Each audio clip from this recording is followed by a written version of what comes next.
Antes de comenzar el cuestionario de la inteligencia artificial, quiero aclarar varios puntos. Uno es que no preguntaré nada de fechas ni preguntas cerradas, porque la historia no se trata de eso. Y si lo hago es para que me justifique su respuesta. Vamos a ver si existe algún sesgo de la inteligencia artificial al contestar. Así que vamos a la acción.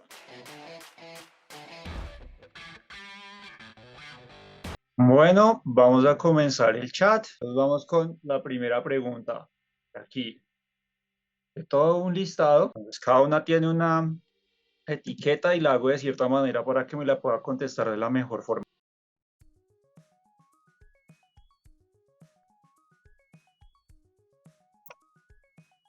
Me dice, como modelo de lenguaje entrenado en una gran cantidad de datos históricos, puedo decirte que el territorio que hoy llamamos Colombia albergó muchas culturas precolombinas fascinantes y es difícil afirmar que una sola de ellas fue la más grande.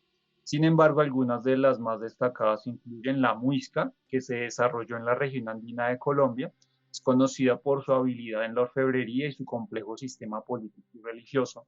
Los muiscas eran conocidos por su comercio de sal y su uso de técnica agrícola de las terrazas. La cultura tairona, esta cultura floreció en la región de la Sierra Nevada de Santa Marta y se destacó por sus impresionantes construcciones de piedra, incluyendo terrazas agrícolas, caminos y ciudades. La cultura tairona también tenía un sistema social jerarquizado y practicaba el culto a la naturaleza. La cultura quimbaya, esta cultura se desarrolló en la región andina del oeste de Colombia y es famosa por su habilidad en la orfebrería, particularmente por sus figuras en oro que representaban animales y seres humanos. Estas son algunas de las culturas precolombinas más destacadas en lo que llamamos Colombia. Bueno, esta respuesta fue bastante pola y la verdad, pero si quieren ver más información acerca de estas culturas, les recomiendo un canal que hice hace varios años. Desde aquí les dejaré el link para que lo vean. Bueno, vamos con una un poco más fuerte.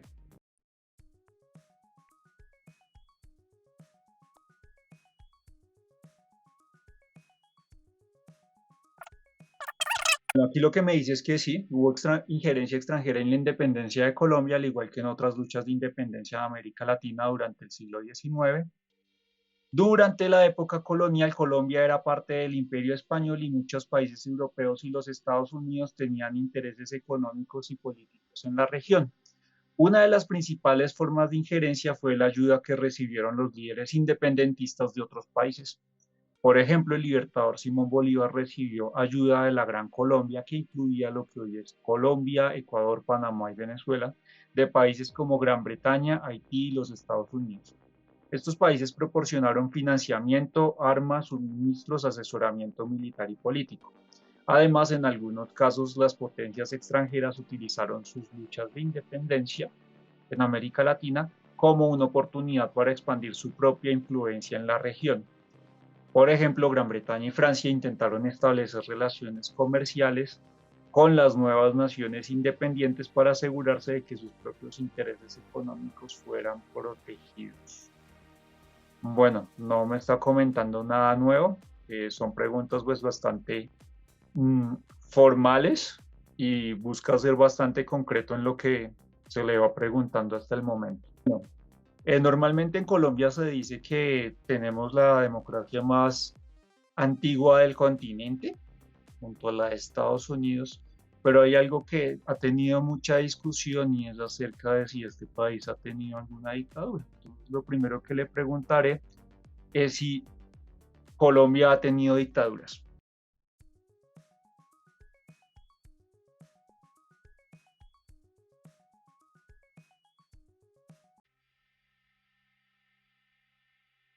Hay una parte que sí se me hace bastante fumada de de la respuesta,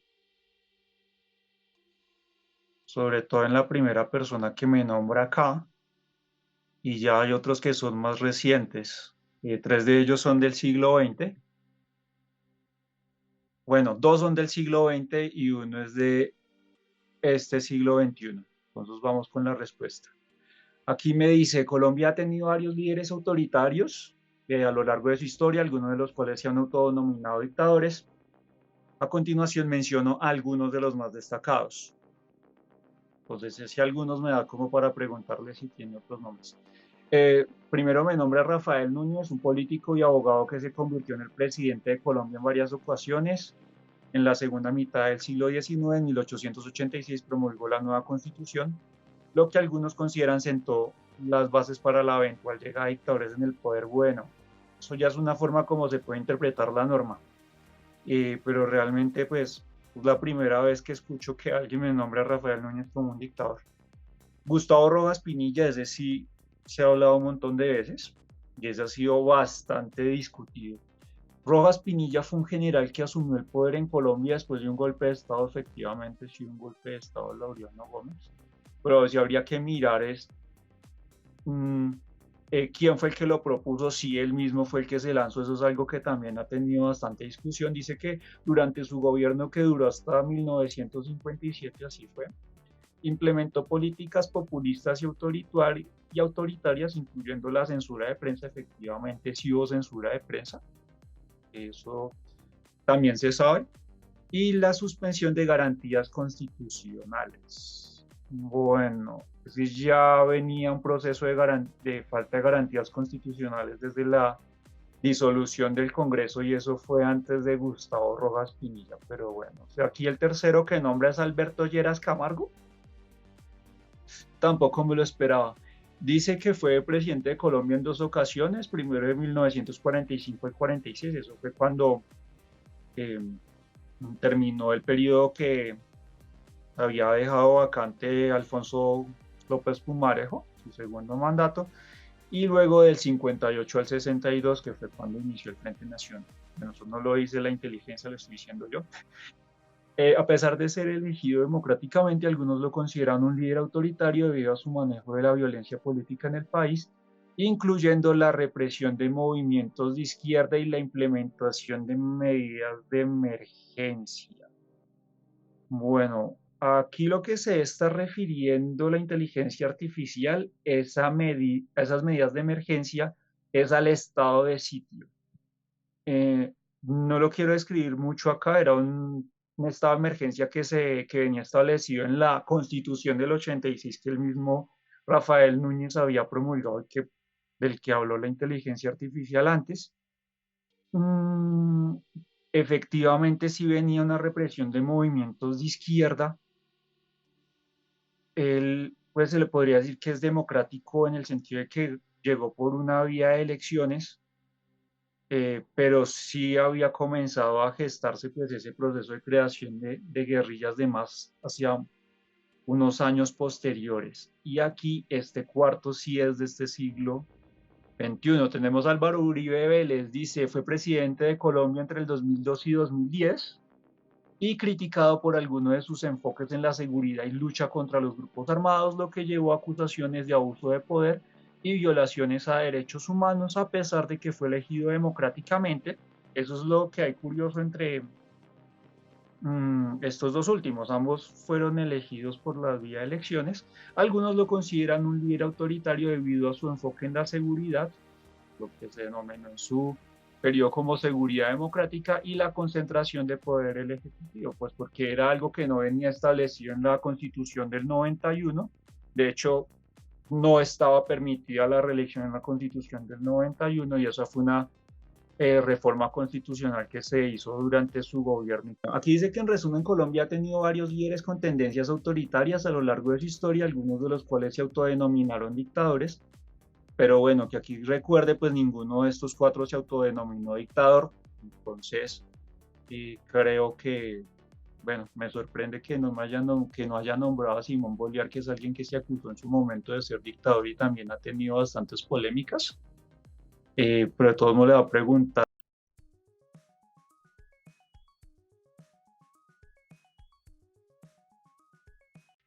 Sí, y hay otro que también fue considerado dictador, bueno, al que le hice un video en el canal, se llama José María Melo. Aquí también me está nombrando más políticos.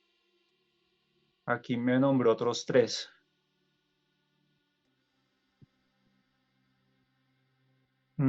Además de los líderes que mencioné anteriormente, algunos historiadores y analistas políticos también han considerado a los siguientes.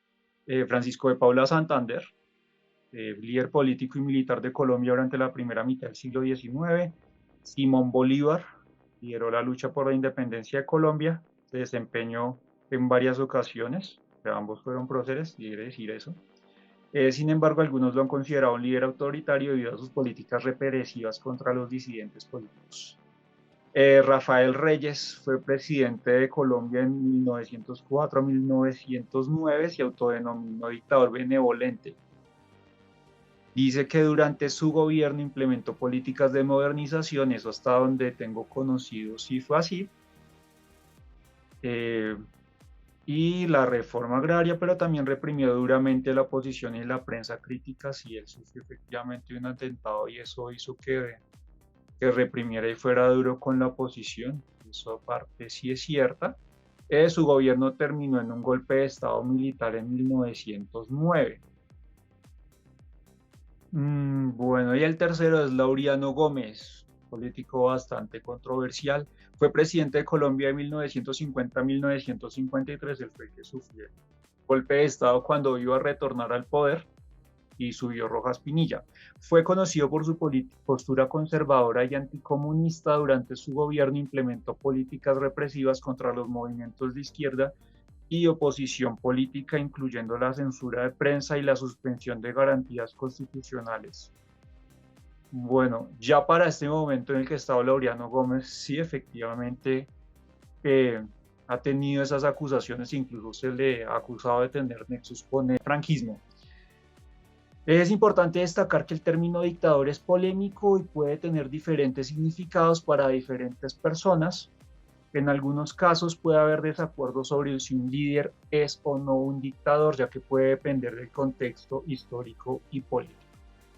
Bueno, aquí ya me nombró 7 personas y varios de esos líderes no me los esperaba que me los nombrara. Tenía en la mente que me iba a nombrar a Laureano Gómez y a Rojas Pinilla, tal vez. Pensé que me iba a nombrar a Melo, no fue así, tampoco me nombró a Simón Bolívar, salvo cuando nombró a Francisco de Paula Santander. Entonces seguiremos. Pues aquí le voy a preguntar una para ver si me da algunos puntos de inflexión. ¿A qué me refiero? Le voy a preguntar si existen hechos históricos que hayan determinado la identidad de los colombianos y cuáles han sido.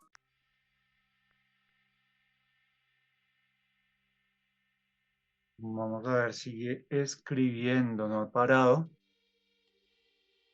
Aquí me dice que la identidad de los colombianos ha sido moldeada por una serie de eventos históricos, han tenido un impacto significativo en la sociedad, cultura y política.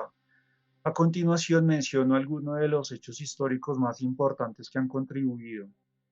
Aquí habla de la colonización española. Bueno, se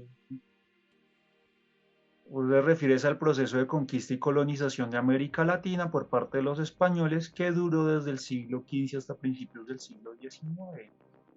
O sea, aquí ya no es tan preciso porque una cosa es el proceso y otro el periodo que se llama la colonia. Entonces, si me habla hasta principios del siglo XIX, lo que me está hablando es de la colonia. El proceso de conquista fue más corto. Dejó una huella profunda en la cultura, región y lengua de los colombianos, efectivamente. La influencia española también dio forma a las estructuras políticas y económicas del país que se basan en gran medida en el modelo colonial. La lucha por la independencia es el segundo hito. La lucha por la independencia liderada por Simón Bolívar, otra vez vuelve a nombrar a Santander y Bolívar, un evento clave que moldeó la identidad nacional y estableció las bases para la creación del Estado colombiano. La independencia también marca un comienzo de era de conflictos políticos y sociales, esa sí es corta pero contundente. Tercera, la violencia política. La violencia política ha sido una característica recurrente en la historia colombiana. Con guerras civiles, bueno, eso no es un hecho, pero sí ha sido una tendencia de larga duración a lo largo de la historia del país. La violencia ha sido alimentada por factores como desigualdad socioeconómica, exclusión política y presencia de grupos armados ilegales. El narcotráfico o la exportación de drogas ilícitas, especialmente la cocaína, ha tenido un impacto significativo en la economía política, ha alimentado la violencia y la corrupción, ha afectado la imagen del país en el exterior y ha llevado a la estigmatización de los colombianos. La diversidad cultural. Colombia es un país diverso en términos de su población, su geografía y su cultura.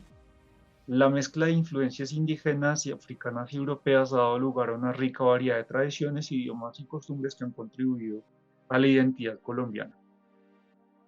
En resumen, la identidad de los colombianos ha sido influenciada por una variedad de factores históricos que van desde la colonización española hasta la violencia política y el narcotráfico. A pesar de los desafíos que ha enfrentado el país, la diversidad cultural y la resiliencia de la sociedad colombiana han sido características fundamentales de la identidad.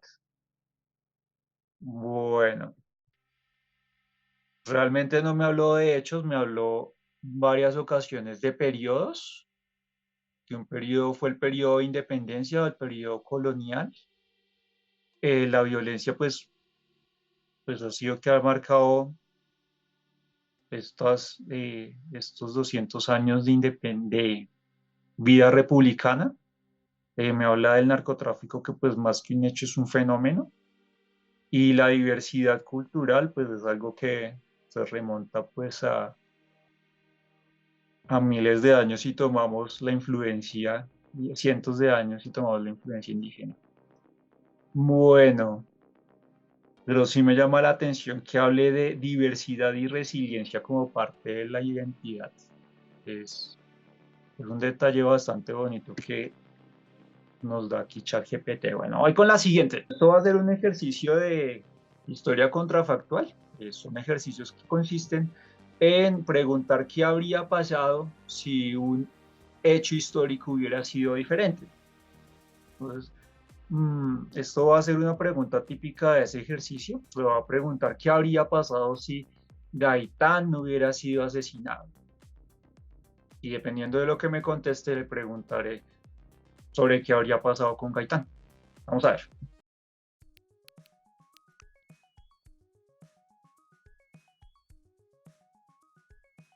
Aquí, como siempre, ChatGPT es bastante formal con lo que contesta. Aquí dice que es difícil predecir con certeza lo que habría pasado en Colombia si no hubiera sido asesinado Gaitán en ese día.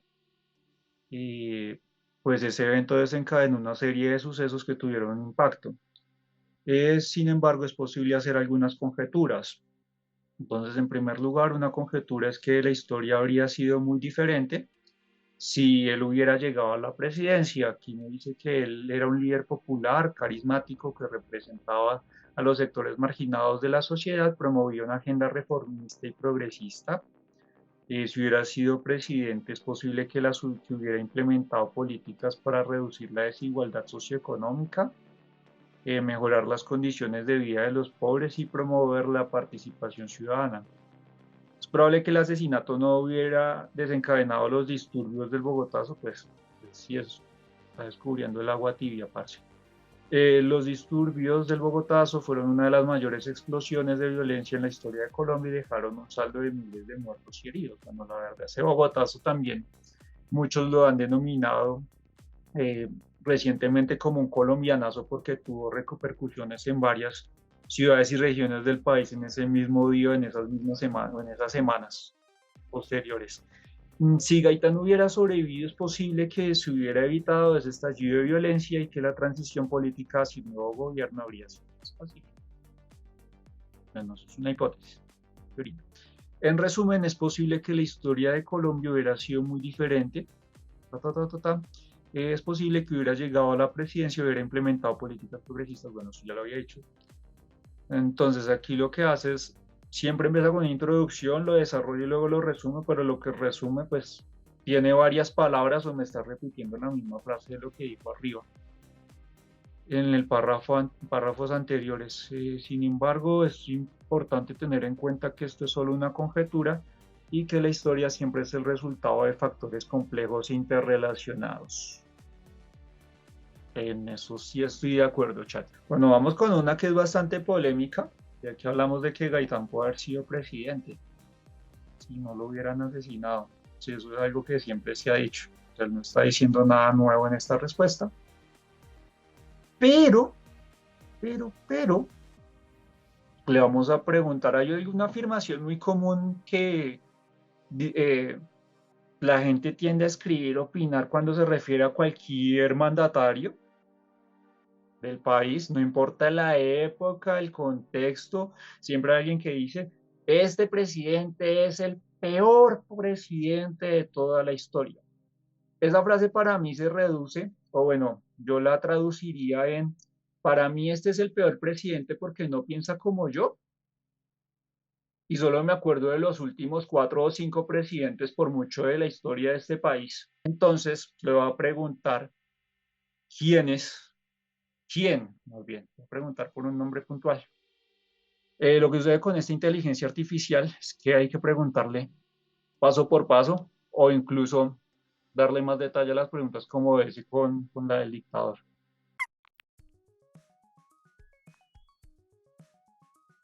Aquí de nuevo me da una respuesta muy polite. Entonces aquí me dice que no puede emitir juicios de valor sobre personas, así que no va a nombrar a alguien como el peor. Es importante tener en cuenta la evaluación de los presidentes dependiendo de diferentes criterios y perspectivas. Entonces sabía que me iba a decir que eso dependía de varias variables. Los contextos históricos en los que gobernaron también influyen en su legado. En general, se podría decir que algunos presidentes han sido criticados por su manejo de la economía, corrupción, violación de derechos humanos, falta de compromiso con la paz y la seguridad, entre otros aspectos.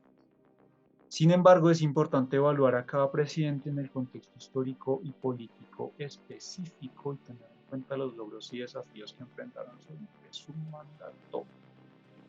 Entonces, antes de escribir cualquier cosa, de opinar sobre cualquier presidente, sí vale la pena tener en cuenta esta última frase. Hago con eso. Entonces, teniendo en cuenta esa pregunta, entonces, esa respuesta se la voy a desviar de otra forma. Entonces,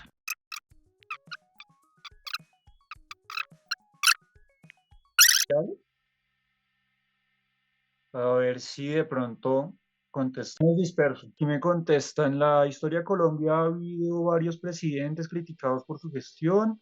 Uno de los periodos más difíciles en términos económicos fue la década del 90 durante la presidencia de César Gaviria y la primera de Andrés Pastrana. Ese man solo tuvo una. Y entre el 98 y el 2002, de pronto la inteligencia artificial mezcla la información de Andrés Pastrana con la del papá y por eso me habla de la primera presidencia. Durante este periodo, el país enfrentó una serie de desafíos económicos, entre ellos una fuerte inflación, una crisis fiscal, sí, eso fue una recesión en el 99 tal cual, un alto endeudamiento externo y una tasa de desempleo elevada. Uno de los momentos más críticos fue la crisis del sistema financiero en el 98. Ajá, sí, lo que hablaba del 99, que llevó al cierre de varios bancos. También se implementaron medidas económicas de corte neoliberal, como la liberalización comercial y la privatización de empresas estatales que generaron desigualdades y tensiones sociales. Sin embargo, como mencioné anteriormente, la evaluación de los presidentes en términos de su gestión económica depende de diferentes factores y perspectivas. Aquí solamente me centró la respuesta en los años 90.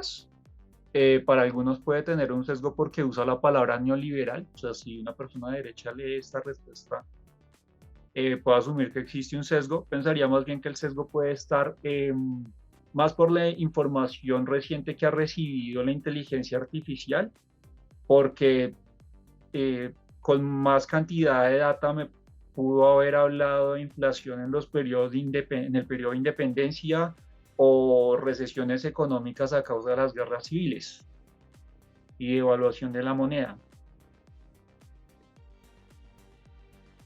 Entonces ahora voy a tirar otra variable para ver de quién más me habla. Entonces, con respecto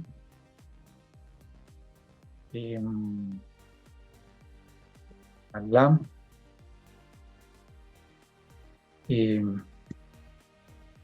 la seguridad, llamémosle más que seguridad y paz en el territorio,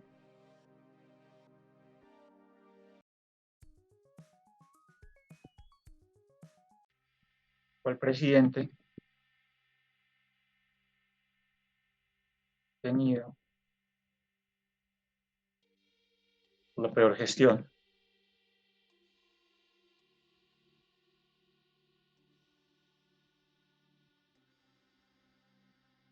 Aquí me dice que la seguridad y la paz en Colombia han sido temas recurrentes en la agenda política y social durante décadas. Varios presidentes colombianos han enfrentado importantes desafíos y algunos han sido criticados. Bueno, siempre se va como que por un lado es así y por el otro es esto. Repite lo mismo. Uno de los periodos más críticos, aquí otra vez me vuelve a tocar la década del 90.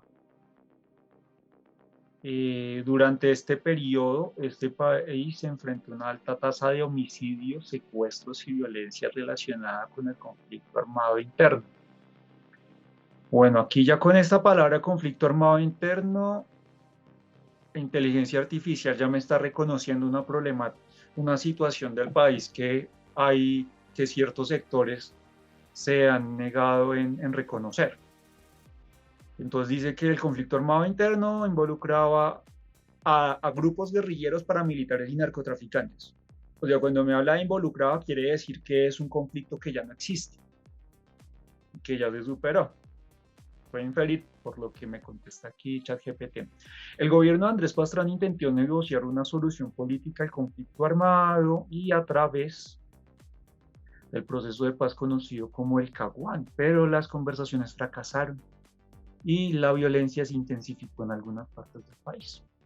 El gobierno de Álvaro Uribe, que estuvo en el poder entre 2002-2010, implementó una estrategia de seguridad democrática que logró reducir la violencia en algunos sectores del país. Bueno, aquí habla de sectores, pero creo que la palabra es regiones.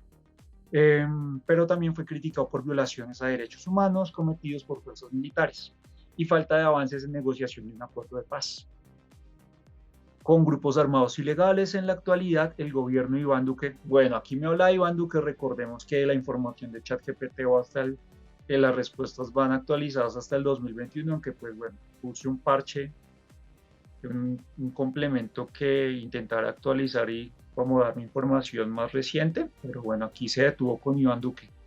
Ha enfrentado importantes desafíos en materia de seguridad y paz, incluyendo la reactivación de la violencia, implementación de acuerdo de paz y la presencia de grupos armados ilegales y narcotráfico. Y luego cierra con otra conclusión de que es difícil señalar a un solo presidente. Bueno, pensé que de pronto me iba a hacer referencia, si tuviera más data, a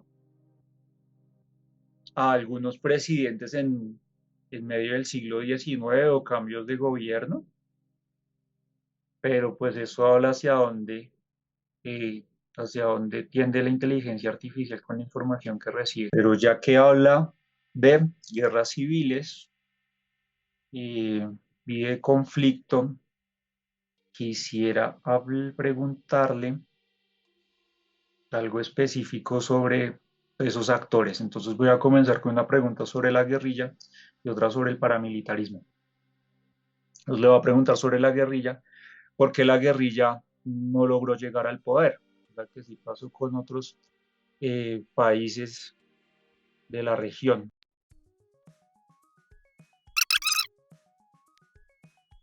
Aquí ya no me habla del 90, me habla de la década del 60. Dice, ha sido una constante en la historia reciente del país la lucha armada. Desde la década del 60, varias guerrillas han surgido en el territorio colombiano con el objetivo de derrocar al gobierno y tomar el poder político del país. Sin embargo, ninguna de estas guerrillas ha logrado alcanzar este objetivo. Hay varias razones por las cuales ninguna guerrilla ha logrado llegar al poder. Bueno, primero dice que ha enfrentado la oposición del Estado y las Fuerzas Armadas, que han tenido un alto poder de fuego y capacidad de movilización y control territorial que les ha permitido mantener a raya a los grupos insurgentes. que aquí ya está resaltando pues el papel y la importancia de las fuerzas militares en la seguridad. Aquí a veces en segundo lugar, las guerrillas en Colombia han enfrentado el rechazo de amplios sectores de la sociedad civil. Bueno, aquí ya hablas de la impopularidad de la guerrilla eh, por amplios sectores. Y dice que muchas comunidades han sufrido la presencia armada, el reclutamiento forzado de menores, el desplazamiento forzado, entre otros. Las consecuencias y todo lo que ocasionó la guerrilla, pues ha hecho que también haya sido impopular a lo largo del tiempo. Entonces es muy difícil que, que con ausencia de respaldo popular se logre llegar al poder. En tercer lugar, las guerrillas colombianas han tenido dificultades para consolidarse como fuerzas políticas con capacidad de convocatoria y liderazgo. Exacto, es muy difícil liderar no, si no tiene acogida masiva dentro de la población. Entonces, sus ideologías radicales, la falta de apoyo popular, fragmentación interna, han limitado su capacidad de articularse como una alternativa política viable. Claro, pues si hay diferentes tipos de guerrillas que siguen diferentes tipos de líneas, pues eso también hace pues difícil que esa lucha por el poder haya de una forma unificada. Por último, es importante mencionar que la situación de conflicto armado ha cambiado en los últimos años, especialmente después de la firma del acuerdo de paz con las FARC del 2016. Aunque existen aún grupos armados ilegales en el país, la mayoría de ellos tienen objetivos delictivos y no tienen clara aspiración política. Entonces aquí ya diferencia los grupos armados que funcionan en la actualidad con respecto a los que existían en la década del 60 y se fueron dando en décadas posteriores. Ahora el paramilitarismo, aquí le voy a preguntar por causas y consecuencias. Entonces,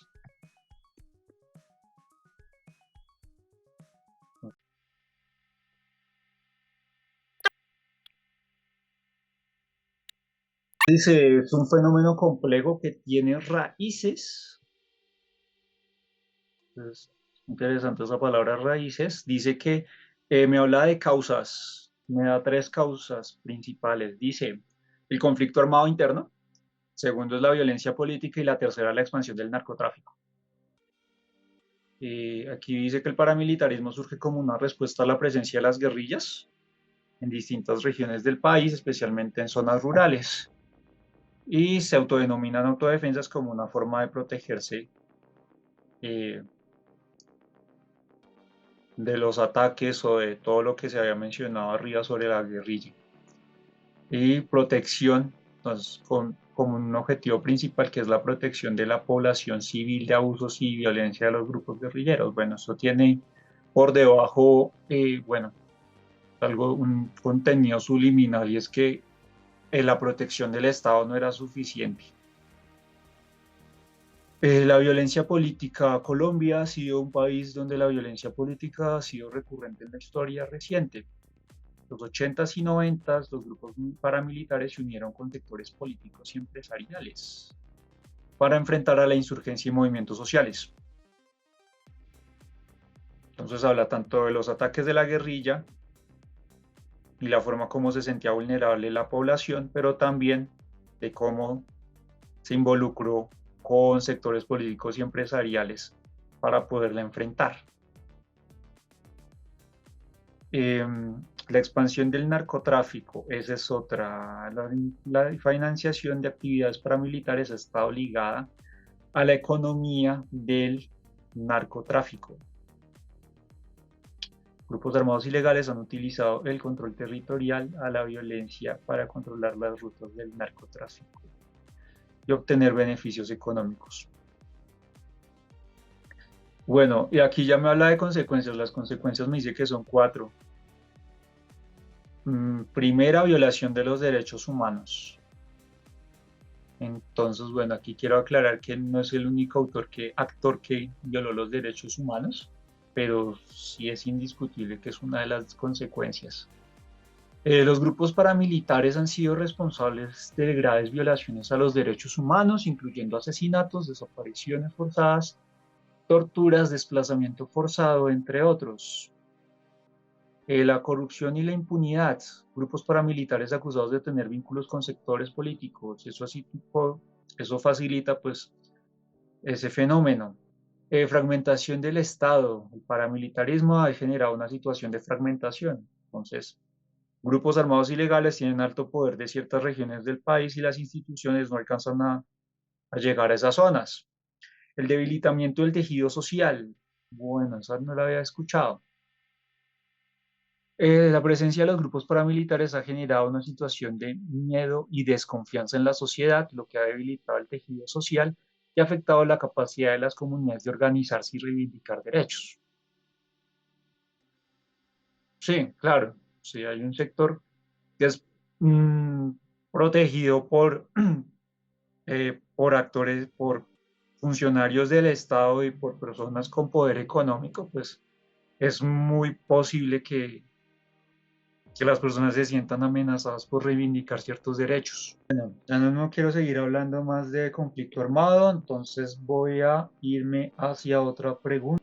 Bueno, esta ya es de historia y de vida cotidiana, porque quiero ver hasta qué alcance de la información llega a tener ChatGPT. A ver si me logra dar una respuesta hace un tiempo más atrás. Bueno, ya le pregunté de culturas indígenas, pero vamos a preguntarle de cómo era la vida cotidiana de los colombianos hace un siglo.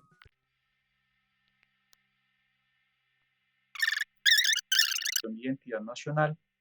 Después de la independencia de España en 1810, la vida cotidiana de los colombianos hace un siglo variaba mucho según la región del país y la clase social. La mayoría de la población vivía en zonas rurales y se dedicaba a actividades agrícolas y ganaderas y artesanales. Sí, el transporte en su mayoría era a caballo o a pie y los medios de comunicación se limitaban a periódicos y radios. La mayoría de la población vivía en casas modestas con techos de zinc y pisos de tierra. La educación era un privilegio de pocos y la mayoría de la población no sabía leer ni escribir. Enfermedades infecciosas como la fiebre amarilla y la tuberculosis eran comunes y condiciones de higiene precarias. En términos de cultura y arte, la literatura y las artes empezaron a desarrollarse con figuras como Gabriel García Márquez. O sea, yo le pregunto algo y Fernando Botero, o sea, le estoy preguntando por algo de hace un siglo, pero si habláramos de hace un siglo es 2023, sería 1923. Y ni Gabriel García Márquez y hasta donde recuerdo ni Fernando Botero habían nacido. Entonces no se puede hablar de que empezaban a desarrollarse. O sea, sí habían artistas a principios, o sea, obviamente, pero no entiendo por qué me habla de Gabriel García Márquez y Fernando Botero. El cine apenas comenzaba a llegar al país, sí, efectivamente, sí, el cine mudo, que de hecho una de las películas más recordadas de ese primer cine mudo es el asesinato a Rafael Uribe Uribe. De hecho es un caso de los media. El teatro era principalmente una actividad para las élites. En resumen, la vida cotidiana de los colombianos hace un siglo era muy diferente. Obvio, me abre con una frase y otra vez me vuelve a cerrar en conclusión con la misma frase. Entonces, ya que me hablaba de comunicaciones y de desarrollo, le quiero preguntar de por qué Colombia ya no tiene tren.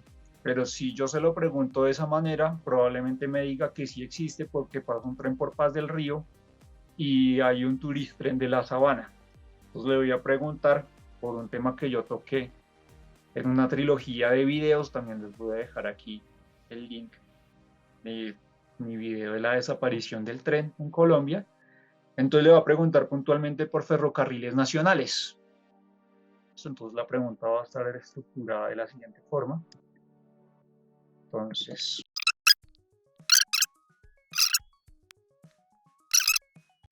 me dice, la empresa Ferrocarriles Nacionales fue liquidada en el 91 como parte de un proceso de privatización y reestructuración económica del país, impulsado por el gobierno de César Gaviria. Bueno, no quiero entrar a detalles porque para eso hice un video, entonces, de mil amores, me encantaría fueran a verlo. La decisión de liquidar la empresa se tomó debido a que Ferrocarriles Nacionales se encontraba en una situación financiera crítica, con altos niveles de deudas y pérdidas que no podían ser sostenidas por el Estado colombiano. Aquí me resume, pero para más detalles, vayan a mi video. Además, la operación del ferrocarril había sido afectada por diversos factores como la falta de inversión en infraestructura, el aumento de la competencia del transporte de carga por carretera. A medida que las carreteras mejoraban, se construían más, el transporte de carga se hizo más rentable. Y eso disminuyó la demanda del transporte ferroviario. Pues sí, pero también la inversión en transporte ferroviario había aumentado la demanda del ferrocarril o la modernización del ferrocarril. La de liquidación del ferrocarriles no fue un proceso fácil, la empresa contaba con una importante infraestructura y personal. El proceso de liquidación se llevó a cabo a través de un proceso gradual de venta de activos y reubicación de trabajadores. Hoy día algunos sectores han cuestionado la decisión de liquidar ferrocarriles nacionales, argumentando que el ferrocarril podría haber sido modernizado y convertido en una alternativa más sostenible y eficiente de transporte de carga y pasajeros. Sin embargo, la decisión de liquidar se tomó en un contexto de crisis económica y bajo la lógica de privatización y reducción de participación del Estado en la economía. O sea, aquí ya me está dando un contexto internacional de inicios de apertura económica y de posicionamiento del neoliberalismo, que también influyó sobre la decisión. No, esta última pregunta ya va a ser más crítica y es acerca de cómo vemos la historia nosotros los colombianos. Le va a preguntar. Aquí no da la razón de una afirmación que solemos tener muchos ciudadanos, entonces me incluyo, eh, sobre la forma como vemos la historia. Pero aquí me dice que la afirmación de que el colombiano no tiene conciencia de su pasado es generalizadora y no necesariamente cierta. Dice que es importante tener en cuenta que la conciencia histórica de una sociedad es una construcción compleja que involucra factores como la educación, los medios de comunicación, cultura popular, entre otros. En Colombia, como en otros países, existen diferentes versiones y apropiaciones del pasado histórico, y es cierto que en algunas ocasiones la historia oficial o la versión de la historia que se enseña puede ser limitada o sesgada. Entonces ahí ya hace un ataque a cómo se enseña la historia en los colegios. Sin embargo, también es cierto que hay una gran cantidad de investigaciones y estudios sobre la historia de Colombia, así como una gran cantidad de iniciativas, como la de mi canal, este canal hermoso, de iniciativas que buscan promover la conciencia histórica y la memoria colectiva. Es importante tener en cuenta que la comprensión del pasado histórico es un proceso en constante evolución y que está sujeta a múltiples interpretaciones y visiones. Además, es necesario fomentar la investigación y la reflexión crítica sobre el pasado para construir una memoria colectiva más completa y diversa que nos permita comprender mejor el presente y proyectarnos hacia el futuro. Me encanta que por fin no me cierro una respuesta en conclusión. Esta pregunta no la tenía dentro del cuestionario, se me acaba de ocurrir. Y me dice que aunque la inteligencia artificial es capaz de almacenar y procesar grandes cantidades, bueno, voy más hacia atrás. La memoria colectiva es una herramienta fundamental para el desarrollo de una sociedad democrática y justa. La memoria colectiva es la capacidad de una comunidad para recordar su pasado, comprenderlo y analizarlo y utilizarlo para construir su futuro. Fue buena respuesta. Una buena frase. La memoria colectiva permite a la sociedad entender su identidad, su cultura, su historia, sus logros y sus fracasos, y aprender de ellos para tomar decisiones informadas en el presente y en el futuro. Aunque la inteligencia artificial es capaz de almacenar y procesar grandes cantidades de información, incluyendo la historia y la memoria colectiva de una sociedad, esto no significa que debamos renunciar a la construcción y preservación de la memoria colectiva por parte de las personas. Bueno, esto es para los que dicen que la inteligencia artificial va a eliminar todas las profesiones o que no vamos a tener nada que hacer. Entonces aquí ya creo que ChatGPT da como una luz de que hay cosas que tenemos por hacer y por construir los seres humanos, más allá de la tecnología. La memoria colectiva es una construcción social y cultural que involucra la participación activa de la sociedad en la creación, preservación y transmisión de su historia. Además, la memoria colectiva es una herramienta de empoderamiento para las comunidades y para la construcción de identidad colectiva. La participación activa en la construcción de la memoria colectiva permite a las personas comprender su lugar en la sociedad, en la historia, y les da capacidad de influir en el rumbo del futuro. Wow, me encanta.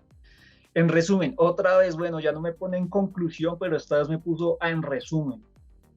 Aunque la inteligencia artificial puede ser una herramienta útil para el almacenamiento y procesamiento de la información histórica y de la memoria colectiva, no debe sustituir el papel fundamental de las personas y las comunidades en la construcción y preservación de la memoria.